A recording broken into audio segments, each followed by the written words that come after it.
Hi, my name is Elisa Minkin. I'm a general pediatrician, and I'm the co-chair of the JOMA Preventative Health Committee, and I'm here tonight with Rabbi Yitzie Ross. Rabbi Ross is a dynamic fourth grade Rebbe at South Shore, where, I have to say, full disclosure, my boys attended. He's also the writer of the popular column Yid Parenting, which is in many front papers, and the head of Rock Mishpacha, his family band, where his children each get to shine with their own instruments. By the way, you can check out the article in Mishpacha magazine. It was April 16th, 2019, if you want to learn about Rock Mishpacha. So we're actually here tonight to talk about the kids being back in school after reopening after the beginning of the pandemic. And I want to give you my perspective as a pediatrician and also Rabbi Ross's perspective as an experienced Rebbe and parenting advisor. So you're on, Rabbi Ross. Thank you so much for joining me tonight. It is my pleasure. And full disclosure, Menachem was an amazing student, and I have his report card, and it was straight Aleph pluses. So this is going to be an easy conversation for me. Oh, one second. This is not parent-teacher conferences. This is COVID discussions, correct? Oops, we are recording this, yes. Mm-hmm. Yes, excellent. I love it. So, my perspective as a Rebbe with this whole COVID thing is the same that every other Rebbe is having, actually, because the kids came back to Yeshiva, and there were some new things. There were these plexiglass barriers in the corners of every desk or surrounding the desk. The Rebbes have barriers. The kids are being kept isolated from other groups as much as possible. In case, God forbid, one boy shows up as a positive, there will be less children that will have to quarantine. They're being much more careful with these health checks before the year begins. And this is all happening, and then class is starting, and so many kids are having an issue sitting straight.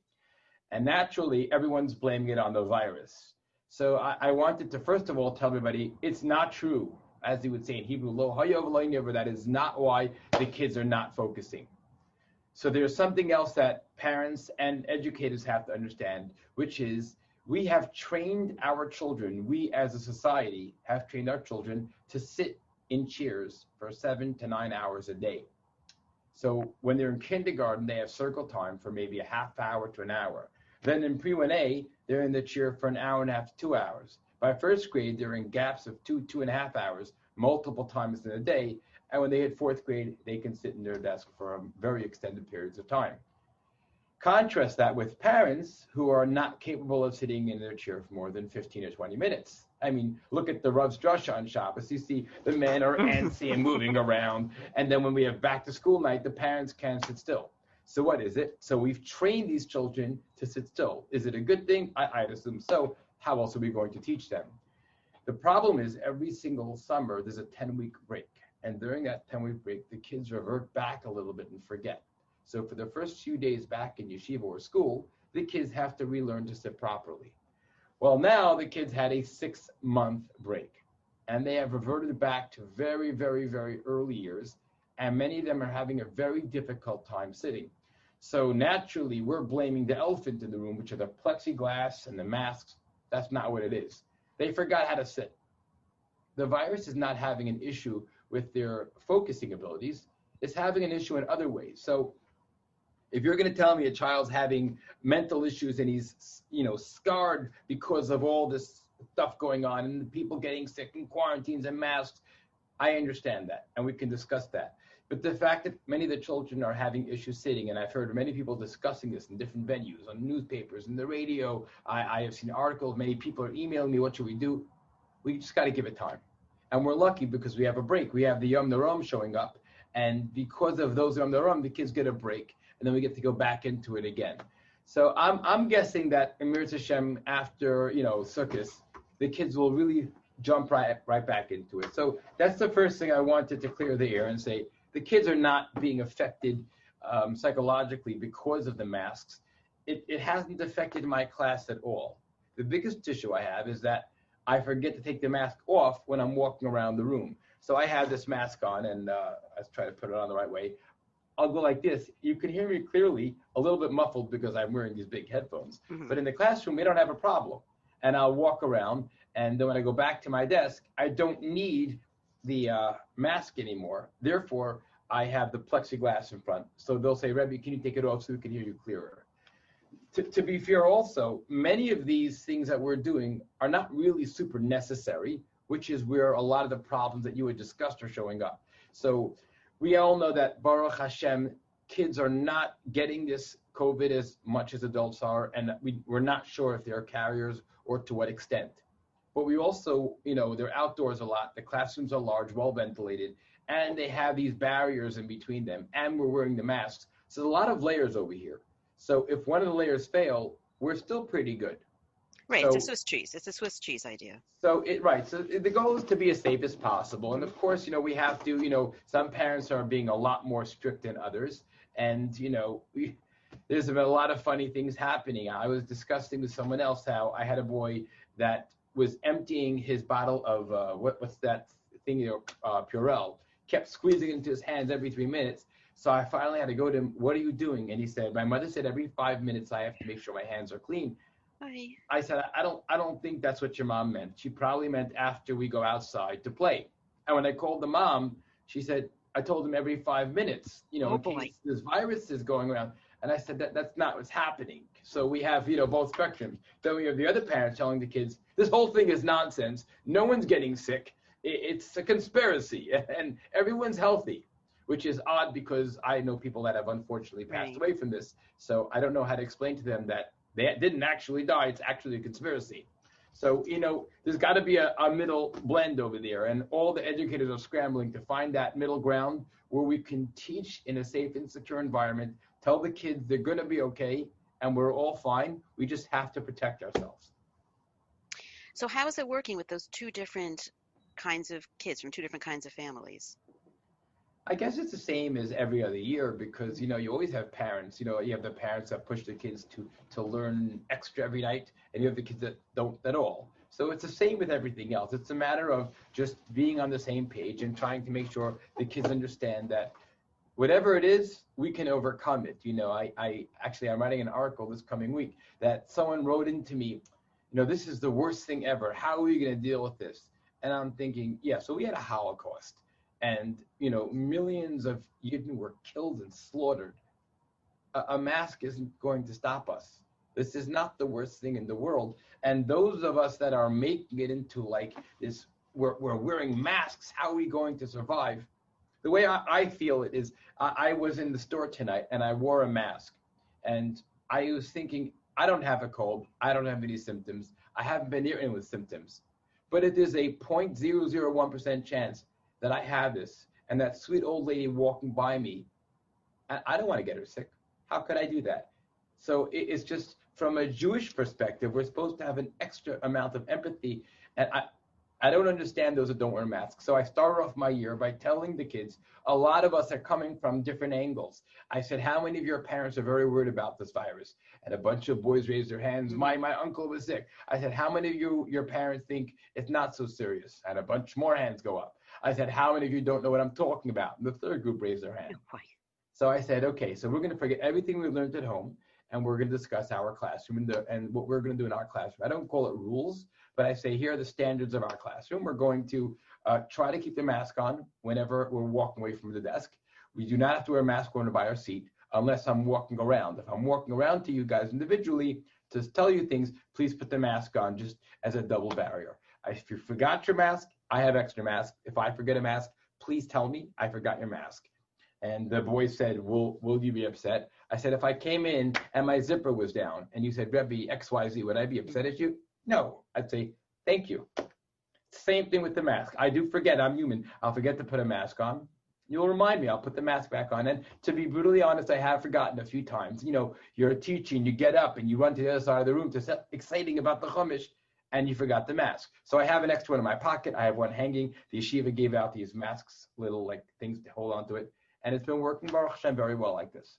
How are the kids doing with it? Because I know a lot of parents were concerned that it was going to be just too hard for them.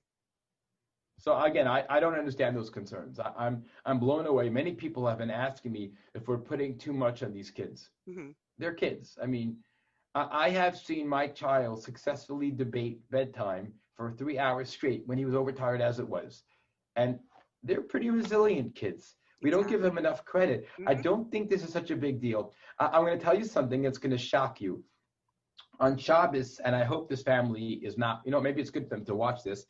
I went to a family and I was discussing with them that, they're making a joke out of this virus and it's actually serious. And I taught this boy, and I was, he and his wife and their kids, and they said, we're actually homeschooling our kids. I said, well, why? And they said, well, the schools are requiring masks and our kids are not going to wear a mask. And then they turned to their third grade son and said, you're not going to wear a mask, are you? And he said, no way. I said, well, of course, of course they're not going to wear. I turned to the boy and I said, come over here. The boy came over. I said, let me ask you a question. If you were in a class and you were having a great time, you were having the best Rebbe in the world, and the Rebbe said, everyone's got to wear a mask, would that bother you? He said, no. So I turned to the parents. I said, it's all how we present it. So if you're making it into a battle lines and you're on this side and everyone's against you, of course he's not going to want to wear a mask. I said, but if you say your mask can save other people, so the mother said, but what if he can't breathe? I said, I'm pretty sure he could. Because believe it or not, you can breathe through the masks. How astonishing is that? And so it's just really not a big deal. I have not found it to be a big deal. I don't think this is as big of a problem as, there are groups of people saying that masks are there to control us. I don't know. And someone else told me that we're wearing masks because there are people making millions off this. I haven't gotten any money yet. Just bring me the millions I can be bought. So I don't really see it being as big of a deal as other people are making it out to be. Right, but I'm wondering how it is having those different kinds of kids in the class together. I mean, I guess you're able to set the tone for those kids in your class. Right. I don't think the kids even notice it. Again, once they're not in their home environment where their parents are feeding them whatever they want, once they come to the yeshiva, they like to blend in. Children love to conform, most children. And those children that are conforming with the rest of the class, who are all wearing a mask. Again, I had a boy today that put on, those face shields, those plastic face shields. He had a mask and a face shield behind his desk. I said, you got to take it off. There's no reason to. So he was doing it to be cute and get attention. Generally, I don't think it's that hard. I haven't seen any kids in our yeshiva, and I spoke to Rebbe in a different yeshiva. He told me he's not having any issues. So it's really not as big of a deal as you would think. For the yeshivas, it's a big deal. They have to keep the masks on, and the Rebbeim are being told, don't make it a battle issue. Don't tell the kids, why aren't you wearing a mask? I mean, we don't need more battles. It's fine. If the kid's not wearing a mask, you could just point out. I haven't seen it to be a big deal, and those that are saying it's a big deal, it's in their head. Right, so they're creating the problem, and it's great. It's so reassuring to hear that they're doing well. As long as you set the tone. Right. I don't think I've been walking around other class. I walk by, and again, I'm in one yeshiva, but I've spoken to parents, and they don't really seem to think it's such a big deal. The general rule is when you're by your desk, you don't need a mask, and when you're outside at recess, you don't need a mask. So the only big issue would be in most schools when they're inside a gym playing ball, because technically you're supposed to wear a mask in the gym. I don't know if they're all wearing masks. I haven't gone to the gym with my class yet, but I can imagine that being more difficult, because if you're playing a sport while wearing a mask, maybe that gets a bit tricky. But otherwise, I don't think it's as big of a deal as people are making it out to be. And, those that are making it into a big deal, to them it's a big deal, and they're going to suffer the consequences. Their children are going to have issues conforming, and then they're going to have to reap what they sow. Right, and I'm wondering about the opposite, the parents who are very, very anxious about this. I know there are some parents who think that children should never take their masks off. And, South Shore has their policy. I know in New Jersey, for example, the rule is the children have to wear the masks all day, not just in the New Jersey Jewish schools, but that's the New Jersey law. I haven't spoken to anyone to find out how it's working. That's a whole different scenario when the children are supposed to wear a mask even when they're sitting at their desk? Yes. Even if they have a barrier? Yes. So I don't know if that's the fact. I was told they need to have a mask or a barrier in place, meaning if their desk has three to come in and they have 3 fiberglasses, I don't think there's any benefit to the mask except that they don't have to remember to put it back on or off. But I can't imagine any school, because they're actually wearing it the whole time, they'll probably just lower it down over the nose, which, by the way, this is fascinating. As a doctor, you probably know this. The nose is actually connected to the mouth. So when people surprising? And so when people walk around, they have a mask like this. It's actually not being very helpful. Right. Although it does protect from the mouth droplets, it's kind of silly to do that. Just go all the way in and wear it. But, you asked about the parents that are anxious. There are a few. We have, and the yeshiva is doing the right thing, which is they're making it more difficult for me in a funny way. And I'll explain. Over the years, the past 4 years, whenever a child has been sick, I've been Zooming in with them. I started, I think, 3 years ago. I used to use TeamViewer. Now I use Zoom for the past 3 years. So if a boy has a cold or a strep, I would Zoom in. This way the boys wouldn't miss a day of learning, and he could be a part of the class. And sometimes we'd even put my laptop with the Zoom on the child's desk if one boy is missing, so he could actually be in his seat. And it was great because they got to learn with the rest of the class, and the class would check on the boy. So it was a win-win. The problem is the yeshivos are, in general, are scared that parents are going to get nervous and just keep their kids home more often than they should. And if that happens, it'll backfire because the education will suffer. So the yeshiva told me the only ones that are allowed to Zoom are those that are actually positive with COVID. Meaning if I have a boy, like today I had a boy that was sick, he had a small cold, he has no COVID, but they're not letting me let him Zoom in. He could be. They're not going to let him Zoom in unless he's COVID positive, because they don't want parents saying, my kid's sick, he's going to Zoom from home. They want everyone to be in school unless they have COVID, they can Zoom in, otherwise they cannot Zoom in. So I'm being put backwards. I can't Zoom with the kids anymore when they're sick unless they have COVID. That doesn't make sense. I'm a little confused. You mean the child who has to stay home because he might have COVID can't Zoom until he's proven to have it? Correct. There's a logic to this, because in every class you'll have 3 or 4 boys that the parents are actually scared, which really shouldn't be. I mean, the amount of levels and the barriers we have set in place are pretty substantial. So there's really no reason for these parents to be nervous. But all that's happening is they're convincing themselves there's a danger. So they're saying, I'd rather not send my son to school. Let's let him Zoom in. And the problem is, A, it's very hard for many of the Rebbeim who are not tech savvy to Zoom. B, I'm having a conversation with you now. Can you see me looking at you?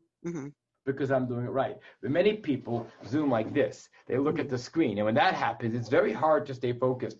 So the yeshiva does not want to run into a situation where parents are just taking the easy way out and keeping their kids home and letting them Zoom from home. It's also disturbing for the Rebbe to teach, and then how do you test the kids? It makes things more difficult. So the schools, or many schools, are setting a policy saying you cannot Zoom unless you actually have COVID. And, you know, for me, it's hard because I always Zoom, but for many of the Rebbeim, it's much easier because now they know unless the kid's positive, they don't have to Zoom. Then again, all the classrooms are wired with Zoom. The smart boards are set, it's all set up to go. So interesting. I know in other schools, they have a certain percentage of kids who are going to be remote learning the entire time. That's their plan. Right. I guess South Shore is not doing that. No, we'd rather not. We'd rather not. It's just, you know, you can't compare it. I did remote learning at a very high level. I did online tests. I integrated. I had rooms where the kids got together in the breakout rooms, and I would check. It was great. But the fact remains, it's not like being there in person. It's a step backwards. It really is. Have you seen changes in the children from the amount of time that they were out of school?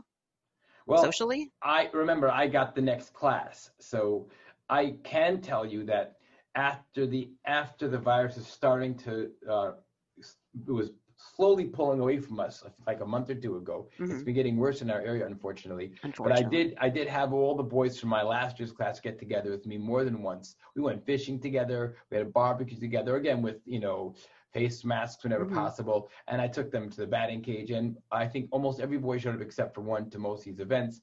But there wasn't such a big, they were just excited to see each other. I mean, they're kids. What it comes down to is if you show a kid a jelly bean, the kid's happy in most cases. So I don't think they were as affected as people make them out to me. I don't think it was traumatic as much as an experience that kids are going to joke about. Hey, remember when we had a Zoom, 12 years ago, and that's all it's going to be. I don't think the kids were as affected as people seem to think. And there are also kids that are home because they're high risk, or they have family members that are high risk. And I guess there's not that option in South Shore, but in other places they are going to be remote schooling because they are not just from families where they're anxious, but because the child, say, has severe asthma. Right. So again, it's a case-by-case thing. The yeshivas have to discuss what's going on and what's not. I certainly hear that there are parents that are legitimately more scared. I have one parent I'm thinking of in particular. She's a healthcare worker, and I think she's obsessive to the point of danger. I mean, she's not letting her child interact with the rest of the boys in any ways, and I think it backfires. I think her kids are going to resent her, and they're going to be taking this the wrong way. So, we have to be smart. It's a sad story I'll tell you, but many, many, many years ago when I was a little boy, my cousin in Eretz Yisrael was stabbed to death and left to die by some Arabs. And I never heard about it. And my grandmother, who kept a picture of my cousin hanging in the house, never told us what happened. Years later, I found out. No one knew about these things. Nowadays, everything's all over, and the kids are getting an influx of information that they don't need to know. They shouldn't be hearing about people dying, people being sick. They should just be told, like I told my kids, there's a virus going around that can hurt people, so we're trying to protect ourselves as much as possible. We don't need to give information. The kids should not be scared. And when we tell our kids, it's deadly, people are dying, that's one of these parents telling your child, you think that's going to help your child sleep at night? You're gaining nothing. You're just giving him nightmares. It's not healthy. Our job as parents is to protect our children as much as possible. We have to give them a little bit of reality, which is why my 3-year-old knows that she can go to Florida when people stop being sick. And she's 3. What more does she need to know? I'm not going to sit her down and give her a discussion about, show her pictures. See this person, he's dead because he didn't wear a mask. I'm not going to do that. She's 3. So why are we taking a 9-year-old boy and making him feel like the whole world's on his shoulders? And one boy said, my mother said if I take off the mask, people might die. Oh my gosh. That's not awful. The way to do it. Yeah, it's just not the right way of doing it. Wow. That is definitely very anxiety provoking and really not productive. Have you seen it? Right. Yeah. Have you seen anything else or anything else you could tell parents that they could do to help? I'm thinking about what happens in the home. Yeah, it's a great question. School. The truth is there's 3 elements in the house. You have the Rebbeim or the teachers give the kid a boost and they go home, like I get chavrusa time.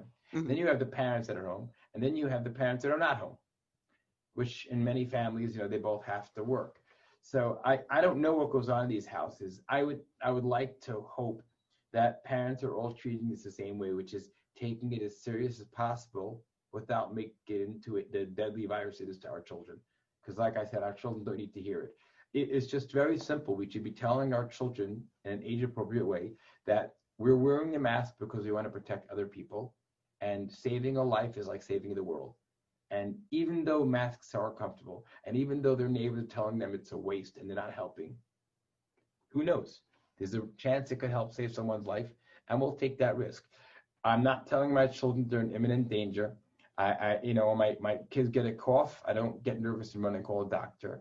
You have to use your brains like everything else in parenting and give children information that they could deal with on their age level in an age-appropriate way. And I'm sure as a doctor, a pediatrician, you probably have to deal with kids coming in with a whole slew of whatever they're calling them. They're having a fever and a cough and these symptoms, and you have to tell them it's just a cold. It's not, anything worse than that. But unfortunately, some parents aren't doing this, and the trauma the kids are going through psychologically is much worse than the virus is doing to them. Right. I'm wondering how South Shore's policy is. I didn't read every single school's policy, but I'm seeing other physicians already dealing with the kid has a tummy ache. Maybe he's nervous at the first day of school. Nope, he's got to quarantine because it could be COVID. Are they doing that? Yes. There's 2 elements to this. And the scary thing is there's the legal perspective and the medical perspective. So I'll give you an example. My son went to sleepaway camp this summer. And there was a miscommunication because there were a few boys going and Rebbe going as well. And we asked, they were supposed to get negative test, then quarantine for a week, and then they can go to camp. And they were tested on the way in. So we said, can they quarantine with the boys that they're going to camp with and the Rebbe? And the camp said yes. So they learned together, no masks, even though it was outside. They learned all was good. We drove up. I let my son drive up with 2 of these boys. One of these boys. One of the boys. My son went up with, had a driver take my son and one other boy. That other boy tested positive when they got him, as did a few other boys, because the tests were false. Right. How do I know they were false? Because when these kids came back, they and their entire families were retested, and they were all negative. And only the first 2 tested positive. So it was obvious to everyone that it was a false test. There were 2 other issues. First of all, they said since my son was Wait, stop for just a minute. I have to stop. I'm a doctor. Wait a minute. Were these rapid tests or were these the PCR? The rapid tests. Okay, the rapid tests are not reliable. Okay, go ahead. Right. So here's the problem. Because you're not going to see the false positive on the PCR. And not only that, the one giving it wasn't even doing it properly. The one giving it apparently for half the kids on one side was only putting it a little bit up the nose because this person was told that you can get the swab over here, where it's got to be all the way up. So these got to hurt. Three right. It's supposed to hurt a little shock. 3 kids or something tested positive. My son did not, but the boy with him was. So they told my son, since he was in the car, even though he was in the front and the kid was in the back, he has to go home. Now, I had 2 problems with this. So I said, first of all, is this a medical thing or legal? They said medical. I said, okay, so all those kids that were tested only a little bit here, are they being retested? No. I said, okay. Second question, all the drivers that drove these kids up, are they being tested? No. I said, so how do we know the kids in the car didn't get it from them? So the actual answer was, well, the answer was it was not medical. They were trying to make a line and stand by it. Right. But so I said to them, if that's the case, since you're making a line about letting kids miss a camp, then you should ask a shaila of a chacham, a gadol adar. Because you're not doing a medical thing, you're saying like a kid can't go on a trip. I remember years ago, Rabbi Hertzberg, you remember Rabbi Hertzberg, right? Absolutely. I wanted to take a boy and not let him come with my class to Great Adventure. And I took Menachem to Great Adventure. Remember that? I don't know if you remember. So I didn't want a boy to come because he was a terror. And Rabbi Hertzberg asked the gadol and was told, nope, you can't do it. It'll affect the child. So I said to the camp, how can you do this? And they said, well, anyway, that camp ended up having a lot of positives during the summer. It was a whole nightmare. And I can't help but wonder, maybe they were doing it wrong. Maybe they should have done the medical issue and not worked off the how they felt was right or wrong. Medically, they should have rechecked those kids that came in, because I'm sure some of them were real positives, and that would have stopped them from spreading throughout the camp. And what can you do? So again, it goes back to the schools. Is the school really nervous? If the school's worried, then they have a doctor or a nurse. The nurse in our school is wonderful. If a kid comes in with a tummy ache, the nurse will take a look at him and say, Leslie, you were in here 12 times last year, and we only had school half the year. You're fine. Go back to class. If an otherwise normal kid comes in and he doesn't look right, that's it. So in my class, I don't usually let the boys go to the nurse unless I make a determination it's important. So a boy fell down the second day of class and got a cut during football game. So I said to him, builds character, and I gave him a Band-Aid, and he's fine. He didn't need to go to the nurse. But should a boy start acting odd, like, you see the glazed look, or that's when, I get nervous. And we have the rules in place. If a kid, we think if, there's a boy, chas v'shalom, that might be positive, there are setups in place. We stay in the classroom, call the nurse in, we'd wear extra masks, whatever else it is, and if necessary, we would have to quarantine. But then again, that's a medical thing, because then we have to be careful not to spread the virus. But if we're not going to make up rules just to satisfy the government and say, well, we have everyone testing twice in the morning, twice at night, I'll tell you something funny. They have these tests you have to fill out on your phone before you come in. You've heard of those, right? The screening questionnaires. Yeah. So one of the parents called me up in a panic because she had wrote no, signed it. And then she realized her son was at a bar mitzvah the night before, and someone was positive as bar mitzvah. So she wanted to know how to undo the screening. I said, just don't send your kid to school, Right. There's nothing to do. You have to ask. She said, can I send her? I said, ask the doctor, ask the school, because there are rules in place. And I don't know what the rules are in these cases, but I'm sure you'd have to possibly quarantine and, And quarantine is not being done properly. I have to be honest with you. It bothers me. My son was in quarantine, and we locked him in a room. My wife and I didn't hug my son for over a week. We locked him in a side room. There was a bathroom there. We put food outside the door, and we talked to him. It was 6 feet away, each of us wearing a mask, and very limited. And it was a window as well. I made a sign out there saying, come say hello to whoever it was, and it would walk by and wave to him through the window. That's quarantine. Having people walk around your house with a mask on is not called quarantining, and you're not doing it properly. Okay, but it's even worse than that. And this is a perfect segue to another concern I have about people not doing what they should be doing and how that affects all of us. Like, you said before, well, we've always had different kinds of kids and different homes, but here is where one family's behavior affects everybody. So I'm hearing stories, unfortunately, about spread, like you alluded to. Seems to be coming a lot from gathering simchas, particular. And I'm hearing stories about people going places even though they're positive. It's an embarrassment. Forget quarantine. It's an embarrassment. I do know someone who tested positive, and then he snuck out of quarantine to run to a store. I cannot understand. You're putting other people's lives at risk. How selfish do you have to be to do that? Forget the Jewish aspect. As a human, it's just wrong. And, I have a local minyan in the backyard near us because we didn't want to walk in the shul, and we're staying outdoors. We have a local minyan, and someone came without a mask, and I said, he goes, masks are uncomfortable. I said, well, Don't daven here then. He goes, I'll stand 10 feet away. I said, no. We have rules. It's not a convenience thing. It's inconvenient. I'd rather be in shul. Don't come over here without a mask, because it defeats the whole purpose. I can't understand, and you're right. I know of people that have done these events and gone to events without, I went to a wedding a short while ago. A family friend got married, and they asked me to read the ksuba. And I walked up with a mask on, and the host was frantically motioning me to take the mask off. So I stepped back a little bit and took the mask off quickly and put it back on. But it's just wrong. I mean, I'm doing this. Baruch Hashem, I'm still young. I although people my age have been getting it, but not as much. I can't imagine anyone being that selfish that they'd be willing to get someone else sick. And I got to tell you, there are people, and I'm thinking of one person specifically, that make a whole big deal and they write articles. Masks are a joke. They're forcing us. It's incredible. I mean, how could you live with yourself? You run the risk of hurting people. And they come up with excuses of why they're right. I wrote an article, Yitzie Ross might think masks are not so important, but my opinion does not matter. I have a doctor and I have a Rav, and they have both told me I need to wear a mask, and that's what I will do. To not wear a mask because you decided that masks aren't as helpful as people think they are, that's foolish, it's selfish, and it's plain wrong. And if I don't know, what would happen after 120 when you come up and you say, I'm a good person. They say, yeah, but because of you not wearing a mask, 9 people died before they were supposed to.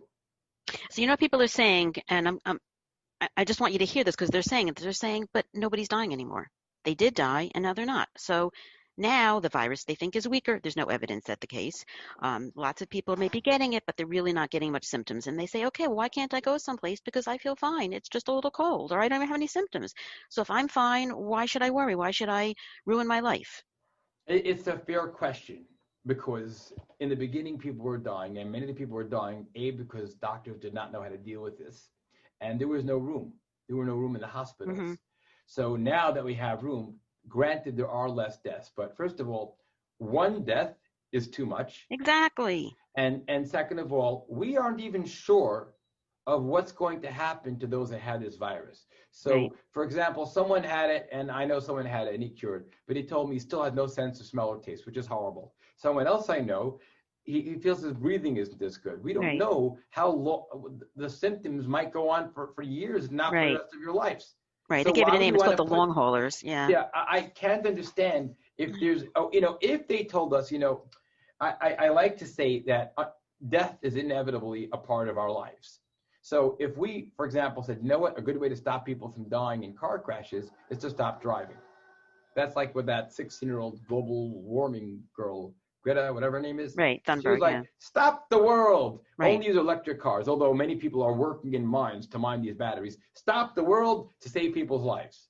Well, the world is saving people's life. We have much longer lifespan than they used to because we've done things. And yes, we've gone backwards in some ways, forwards in others. But we have to weigh the pros and cons. So if they were telling us that we had to put on a spacesuit every day, which is a 45-minute ordeal to walk around, I can hear people saying, you know what?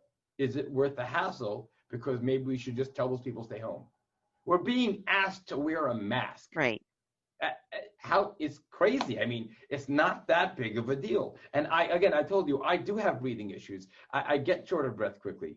I have no problems wearing a mask. I actually have a different mask, a mask a little bit thinner that I get to wear that's still, up to code. But I wear masks, and it's not that difficult. So it's either for attention that people are doing this, or they're actually selfish people, and they hide themselves. And one person told me, she goes, throughout our history, you have had these challenges, and this is a challenge that we have to fight. We have to show that we'll stand up for what we believe in.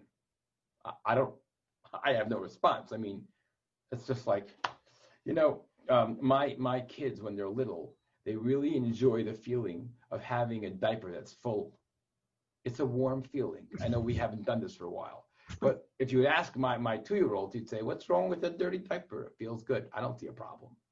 And I'm not going to argue with him because there's no way I can win an argument with a 2-year-old about how the diaper feels. I'm not going to have an argument with a lady who seems to believe that the world is out to get us because we have to wear masks and that we're being cloned and sheep and whatever else she thinks we are. I can't have a rational argue because she's not a rational person. Right, but I'm also wondering what this does to our children.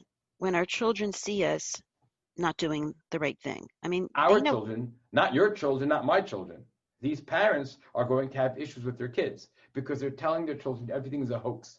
So the jump is very simple. This is the scariest part. The jump of masks are a hoax, and this virus is a hoax. And when you jump to that, the other hoax is, and the conspiracy theories jump in.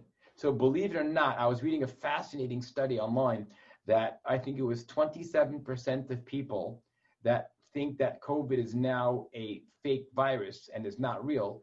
They have decided that 27% of those people have decided the earth is actually not round anymore. Oh, I see. Because the jump of conspiracy is you start believing the facts that you're reading. And many of these people are now becoming anti-vaccination. So what's happening is they're jumping from one thing to the next, and they're bringing proofs which are not real. And Dr. Glatt said it best. Now, Dr. Glatt's on the other end of the spectrum. He's like really hardcore about this. And, a lot of people say, well, he knows everything. And yes, he's very strong. But that's because he's been in the trenches to watch people die. Right. So Dr. Glatt told me there's no way you can ever win an argument with someone who's an anti-vax person, because there's no rational discussion with someone who's not rational. You can bring them all the proofs in the world and they'll say, it's not true. One of my Rebbe used to say, if someone wants to lie and you say you're a liar, they could just lie and say, no, I'm not. Right. It'll never end. You could bring it's like the island with the people who's telling the truth. Right. There's no way to win. So I feel bad for them, and I feel worse for their children, because their children are growing up, in an environment where their reality is not real, and they're being told things. But you're talking about a smaller percent. I think just like with anti-vaccine, there's a small percent that are hardcore, and there's a larger percent that are doubters. And I think that, unfortunately, we've had a lot of issues with our leaders not leading the way they should. We've got a lot of polarization with politics, and I think that there's a lot more lack of trust in the larger population. Forget the small flat earther, anti-vaxxer, the more extreme end. I think that there's a larger loss of trust in our culture. I think that definitely there are those, and I'm not sure if it's just a religious thing or it's a stupidity thing, but there are leaders that have been doing things wrong, and they have to rethink certain things. I mean, there are those that don't take this seriously or didn't take this seriously. There were people that were allowing weddings without masks. I don't know. I did go to 2 weddings over the past few months. I went to one wedding indoors, and I told my kids, because we were invited, I said, if your masks come off, we're going home. And that's it. I had an obligation to go. It's a scary thing. I can't speak for the leaders. I'm sure there are others that make those decisions, but it is definitely scary for us, scarier than the individuals who are crowing about how deadly the masks are. You're right. It's even scarier than when you have leaders that are not doing it right. And again, you and I could both be wrong. If it turns out in 5 years, they say, the masks weren't helpful, I won't care. Right. Because I did what I was supposed to do. And those that were saying it all along will be like, told you so. No, I would do it again. If I can risk possibly saving someone's life, I will wear the mask all the time that I can. Right. And you're right that masks are not foolproof. And I think something that gets lost in the shuffle is how important it is also to, keep our distance as much as possible. And, you mentioned weddings before, and the people are having them more and more. And it looks like that's where the spread is coming from. So that's a whole other issue. I hope we're going to stay open. I don't know if you're concerned. I can't imagine that we're going to close up. I don't think we're going to close, only because, I think that even if numbers are going up, they're not going up in the schools. And I don't think the schools are the cause the numbers going up. I think the larger events that are going on, those are the cause, and I think that we have to work on being careful. I wish there was a way of communicating this to those that are doing these things. If there's only some way they could say, hi, so you went to I'm not going to say the store name with positive virus, thinking that your mask was protecting you. Here are the 14 people that got sick because of it. Right. Would you like to visit their families? I always said that's the best way to do it. In a drunk driving case, there was one country, I forget which one it was, that when someone was driving drunk, they would make him go door to door and meet all the people that either had family members die or get seriously injured as a result of a drunk driver. And I think that's what's going on here is we're not showing these adults enough of these images, so they think it's not real. You know, I know people over the past month or two, week or two, that have gotten sick and are in serious condition. And we're saying to hell for them. Right. And the problem is everyone's like, oh, it's all fine now. No, it's not. It's not fine. I hope it's fine soon. I hope they have a vaccine soon. But until then, we just got to follow the rules. How hard is that, right? Right, but when we're not, what does it do to our children? What does it do to our children? It teaches them that it's okay to be lenient on other people's account. Mm-hmm. And it certainly has a very negative impact, both in the way they're going to grow up and the way they're being raised. And it's just sad. But between me and you, the children that are growing up in these houses, I have a funny feeling this is before the virus, they were having the issues already. Mm-hmm. You know, it's sad, you know. We only do what we could do. You as a doctor, myself as an educator, we just got to keep, you know, knocking it into their heads that sometimes it's not easy to do the right thing, but you got to do it anyway. Right. No, it's so true. And we could talk about this all night, but I know that you're really, really busy, and I thank you so, so much for your time. And I want to wish you a good Shabbos and a Shana Tova. Thank you so much, and I hope that this message gets out there. If anyone ever has to ask me a question, they can contact me through your podcast or whatever it is. That's how they can get through to me. Right. Do you have an email? I do. Do you want me to give it? Is that sure? Like, you know, so if people need to reach me, they can reach me at Rebbe at yidparenting.com. That's REBBE at YIDparenting.com. And that's where I take parenting emails. And if you have any questions, I'd love to hear from you. We'll do the best we can to get you sorted out. Yeah, it's an awesome column. And thank you so much. And thank you for being an amazing Rebbe, including to my son. Yeah, we're not going to name a fourth time. All right. Have a wonderful night and a good Shabbos, everybody. You too. Be well. And eating.